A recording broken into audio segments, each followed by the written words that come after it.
This video is sponsored by Game Toppers. Turn your own kitchen or dining room table into a premium portable game solution at a fraction of the cost. Hey everybody, welcome to the fourth in the series of What Happened To. Today is What Happened To 2013. I'll have links to playlists and geek lists and stuff like that below. But to explain this series every week, I'm taking the most anticipated games starting in 2010 up to 2019 as voted on by the members at Board Game Geek, collated by Rick Vineyard over at Board Game Geek, and then kind of taking a look back and kind of seeing, where these games are. Did they hang around, that kind of thing, and just kind of generally talk about them. So we're just going to jump right in here. I think there's some repeats on this list, which I've just been skipping because sometimes the game doesn't come out, it gets delayed. We're going to work through, I'm just going to number them as they're numbered on the list, but I might skip numbers. So number 20 is Hegemonic. This was designed by Oliver Kiley, came out from Minion Games. This was a real interesting game. I played it a couple of times. I really enjoyed it. It was like a really, really heavy, crunchy, very abstract Euro sort of Twilight Imperium Eclipse style game. It was kind of a Space 4X game. Very, very abstract. Really, really cool though. I believe the designer even told me he was kind of trying to marry Tigris and Euphrates with Eclipse, something like that. I mean, I'm probably completely misremembering what he said to me. But it's that kind of thing where you have that kind of spatial abstract element. You've got a lot of economy stuff going on. Minion Games I don't think is around anymore. Unfortunately, James Matthew, the owner, passed away a couple of years ago, which is terrible. He was a really fun, great guy. And he really took a chance on this game, and I don't know how well it did. I think it was like a little too much. Like it was a really heavy game. And for sure that was the impression of everybody I played it with. And I really did like the game, and it would be interesting to kind of see maybe a kind of a revisit with this game, see if they could kind of streamline it a little bit, kind of pare it down.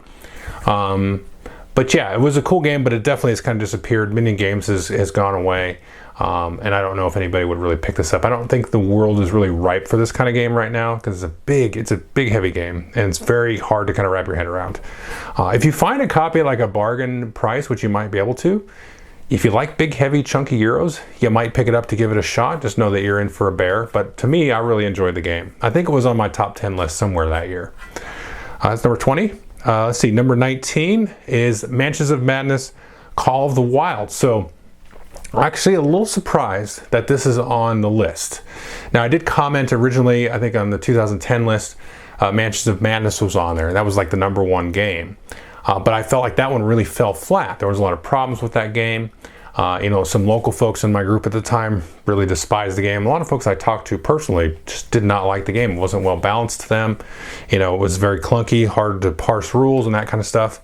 But some other folks had commented on my videos like, hey, no, actually, we really enjoyed that game and played it, quite a few times and stuff. And I think that's indicative here. A couple of years later, there's an expansion for it showing up on the top 20 most anticipated games list. So there's people that at this point in time still had their original edition. I don't know which expansion this is in the list, but they were excited for this expansion. So, I think there's probably some equal sides to both sides of the argument, because I think the game, didn't do well. A lot of people didn't like it, and then they actually kind of scrapped it and came out with Mansions of Madness Second Edition, which I think is mostly universally loved, obviously not 100%. But, that game did really well for them, and I think continues to have expansions. They might have petered off by now, but it went several years with expansions. And so I think that's kind of indicative of the fact that the game did not do really well for them. But, hey, they got expansions coming out for them, so it couldn't have done too poorly.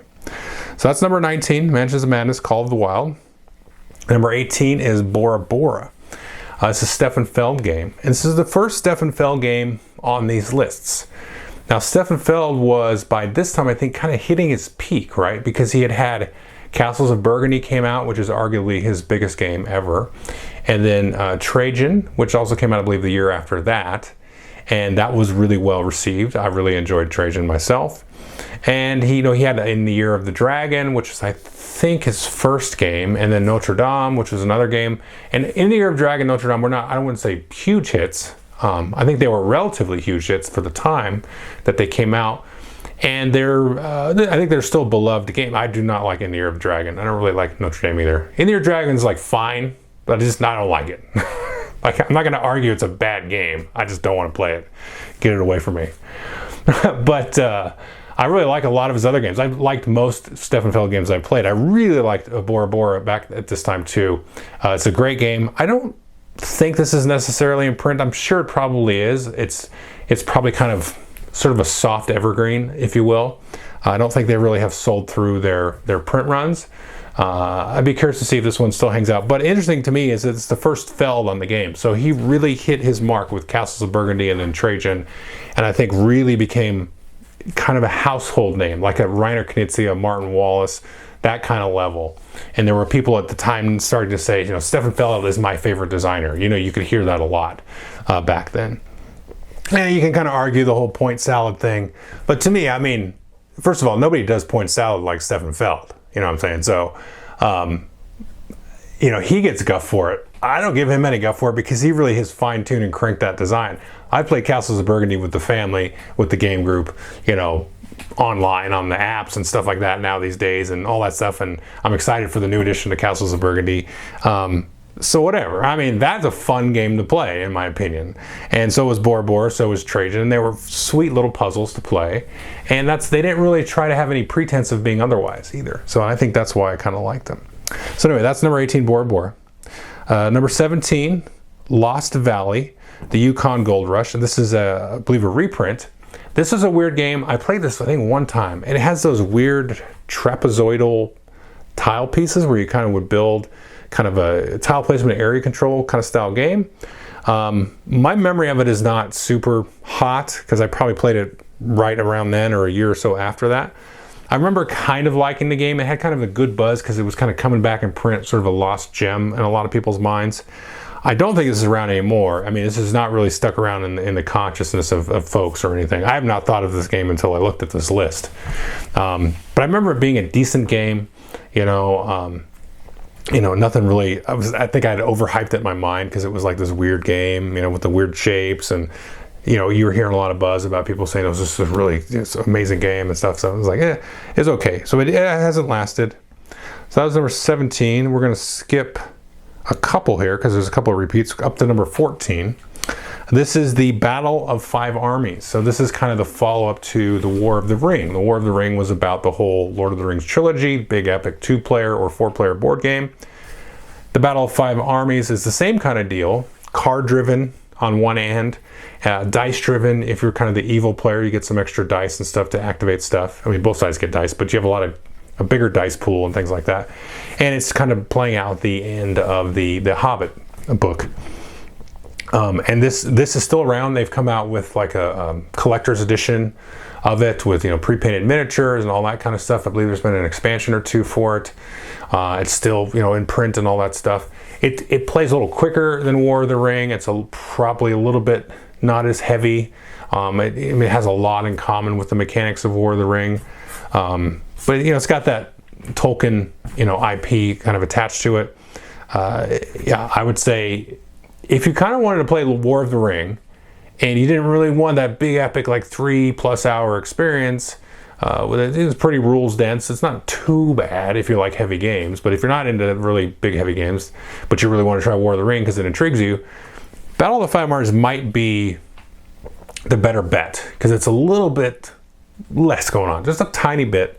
It's a little bit more battle-y too, I felt, because you didn't really have the whole dual gameplay of the armies and recruiting the armies and trying to get them to come and fight and that whole kind of meta game, and then, you know, also Frodo and the Fellowship, you know, trying to control them as well as everything else.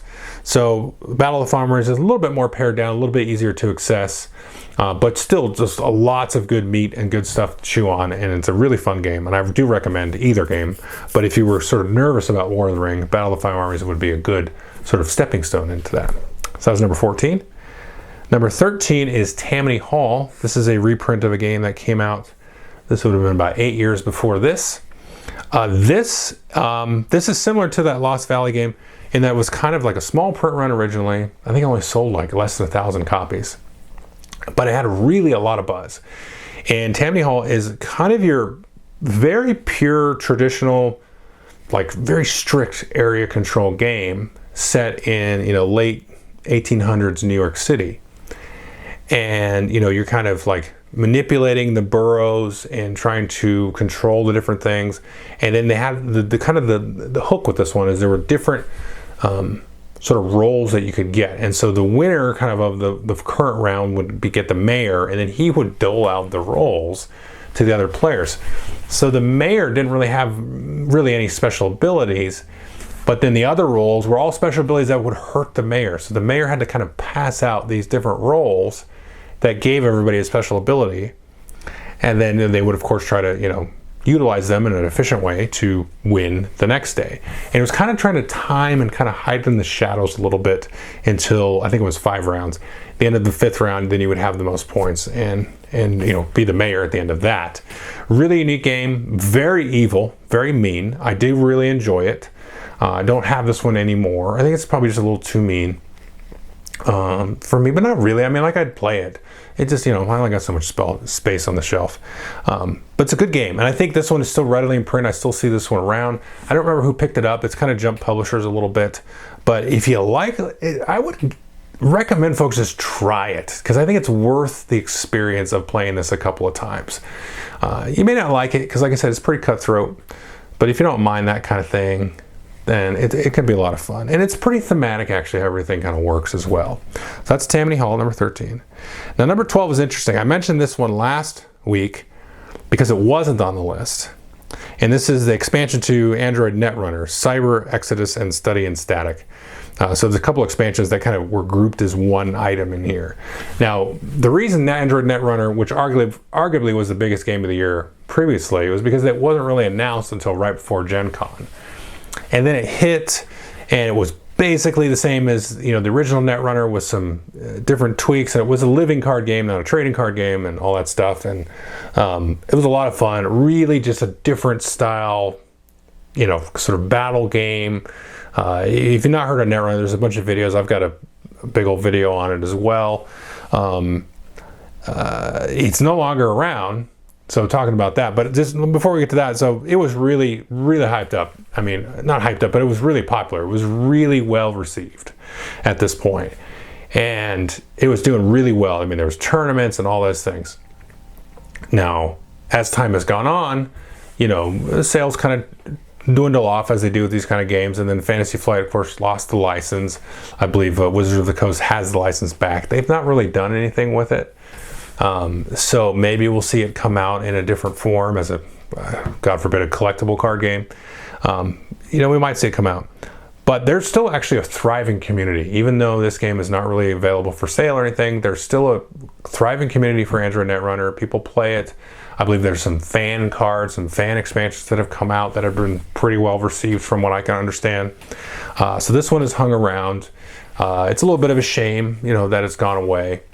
But in a certain sense, like a certain card pool size, I think is there's like a critical mass that you get to, and then you just go too big, and you got to start doing set rotations and stuff. And I think that kind of stuff tends to kill these games, especially the competitive ones. When it's a co-op game like Lord of the Rings card game, it's not a big deal. You just play however you want. But with the competitive game, you got to have somebody with a real mindful eye on that switch and trying to keep balance in the best possible shape. So anyway, this one's still around though. That's number 12. And number 11 is Nothing Personal. This is a game design by, I'm hating myself for this, Tom Vassell and somebody else. And I've met this person a couple of times, and I have not talked to him in years. I don't remember this dude's name. I'm sorry. Somebody will know in the comments. Nothing Personal. And this is a remake, kind of a game from like 1985, I think, called Kremlin. But it's set in kind of the mafia world. And a lot of the mafia card personalities in this game look like a lot of people that worked at the Dice Tower. There's one card you can oh, that's Tom Vassell, that's Eric Summerer, and so on. This is a fun game. It's a very kind of cutthroat game as well. You're playing cards, trying to, get certain people kind of up the totem pole to the top to be the dawn of the particular crime family. It's a lot of backstabbing and taking people out, because as you go from the bottom row, there's soldiers, and then capos, and then the capo regime, and capo de capo at the top, all that stuff. Really fun game. Like, it's a very Ameritrash style game where you just like, it's a lot of take that, but there's a lot of cool elements. It's not just, you know, brainless. There was an expansion for this. I think there is, I might be speaking a little bit out of school. I think there's some sort of dispute a little bit with the licensing and stuff, because I think, you know, Tom had it through Game Salute, and I think there was a falling out there. I'm not 100% sure, but it feels like it was kind of doing really well. A lot of people actually received it very well, because I think there was some skepticism. It's like, oh, you know, Tom Bassel from the Dice Tower, he's a reviewer, he's not a designer. You know, I think there was some skepticism out there. Although this isn't the only game Tom's been involved with design-wise. And so anyway, but the game did well from my perspective. I think it was in my top 10 of that year. And Steve Avery, that's the guy's name. I just remembered the other designer name, because he actually thought I didn't like the game, because in my video I had a friend of mine shoot the game with a shotgun. Because Tom does the component drop, you know, and he's thrown like games in the trash and throwing games off the roof. And I was like, hey, we got to shoot this. It's a Mafia game. We got to shoot this. We got to hit that game. And so, you know, we shot it with a shotgun. I gave the good review. I don't think he watched the rest of the review. Steve was like, I can't believe you shot the game. I'm like, dude, I like the game. Anyway, Tom got it. Tom understood. And yeah, so anyway, the game did good. I don't know. I don't know where it's at, you know, licensing wise. This seems like a game that was well received and should still be around, but it's not, which sucks. So that's number 11, nothing personal. Number 10, yet again, is a Dominion expansion, but proven wrong. I thought these would kind of dwindle off. This one is further down the list. This is for Dominion Guilds. In the previous years, they were up in the top 5, the Dominion expansions. Now we're here at number 10. So the wave's still cresting, it's curling. It's starting to, the water's starting to drip off, right? You can feel it. If you've ever been in a wave, you know what I'm talking about. Like, you can feel the wave start to come at you, starting to touch you a little bit. But, you know, the wave's still cresting. It's not washing into shore with the soapy water yet. Dominion Guilds. I don't know that I played this one actually, because I was definitely over Dominion by this time. Played enough of it, you know, probably 100 games of it or so. But it's still going strong, and like I said in the previous videos, it's still going strong today. There's second edition boxes of all the base game and some of the expansions out on the stores now, and those are all pretty recent. So there's still definitely a market for Dominion. That's number 10. Number 9, this is a tough one, is Up Front. So if you were around the board game hobby and the industry back then, there was a lot of excitement about this game and then a lot of disappointment. So somebody had finally brought back into print, we're going to bring back into print, a new edition of Up Front. It was going to collect like all the expansions from the old one. Up Front is a military card game from the 80s, published by Avalon Hill. I almost said GMT, it's not GMT. Avalon Hill, you know, in the 80s. And really cool game. I played this a few times. I had a copy of, there was this one sort of print and play that was floating around. And it looked like redesigned all the cards and the graphics. Played that a few times and then just got rid of it because it just wasn't getting to the table. It's a really, really neat game. You're pretty sure you can go and get this from Drive Through Cards or Drive Through RPG, that kind of place. I think they've still got it available, so it's still around.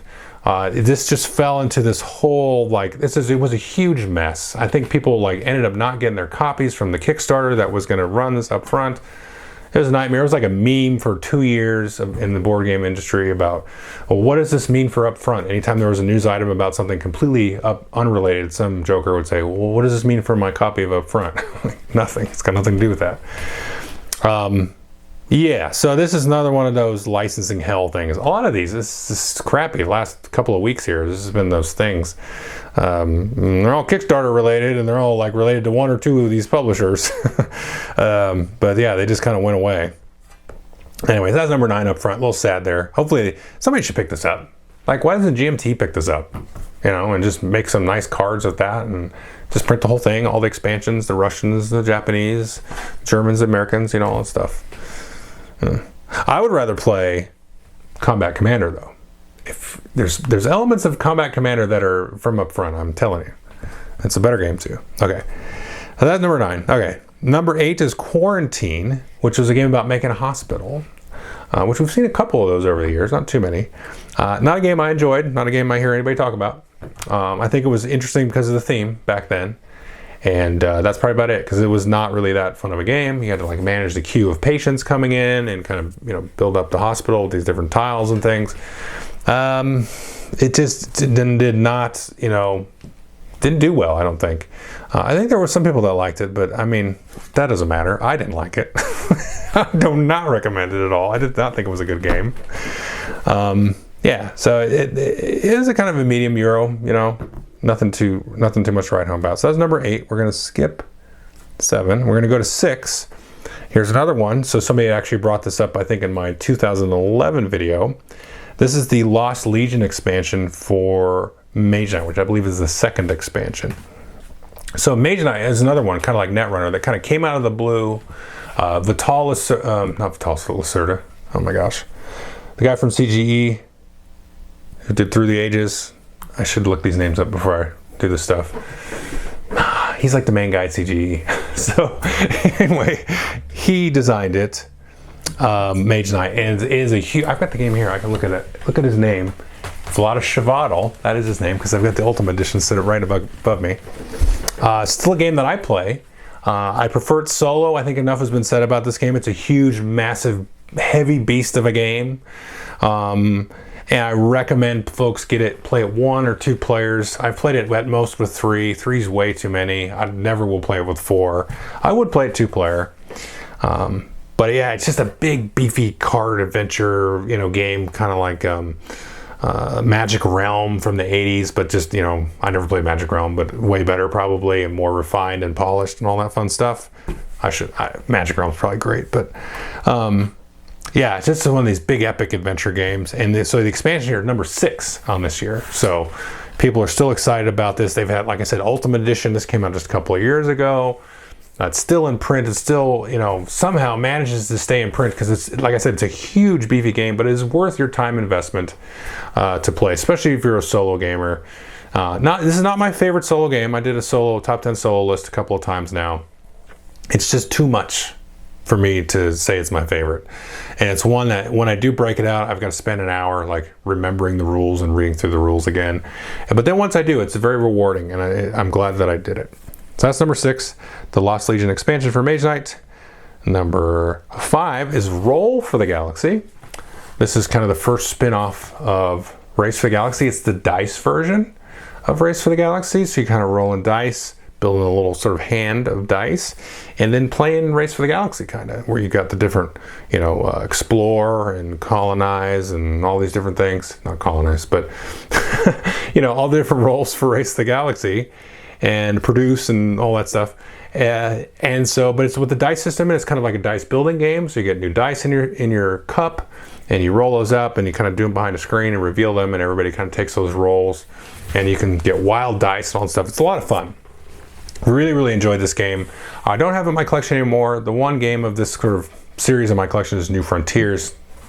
That's my favorite of all those games, even more than Puerto Rico. But Roll's a good game, and there's been a couple expansions for it. It was well done components, I thought.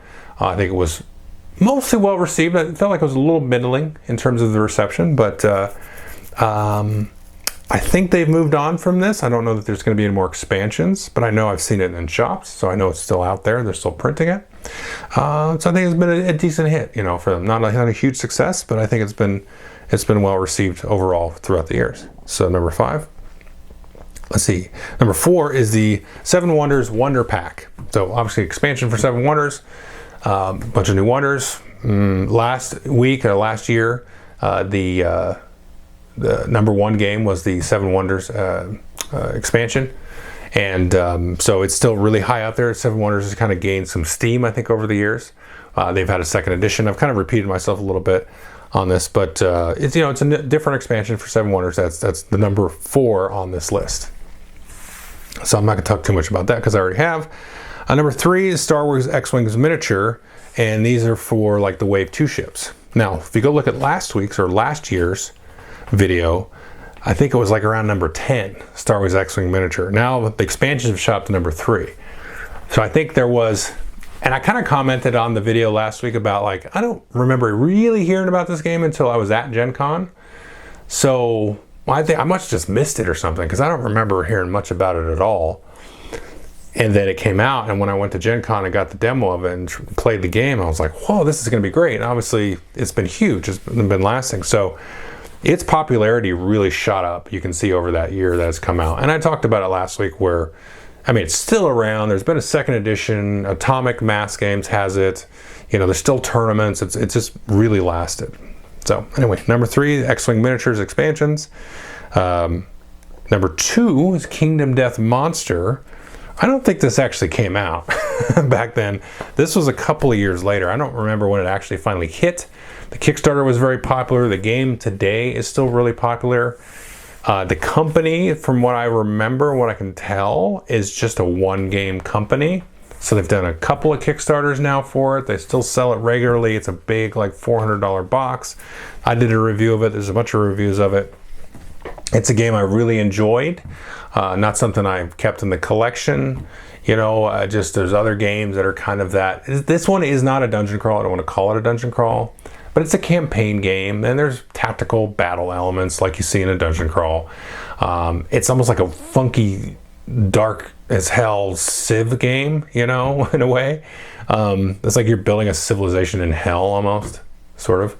And it's cool, like it's neat. I mean, but it's like, it's a huge investment. You've got to really want to just be involved in it, and it's a lifestyle game all by itself, really.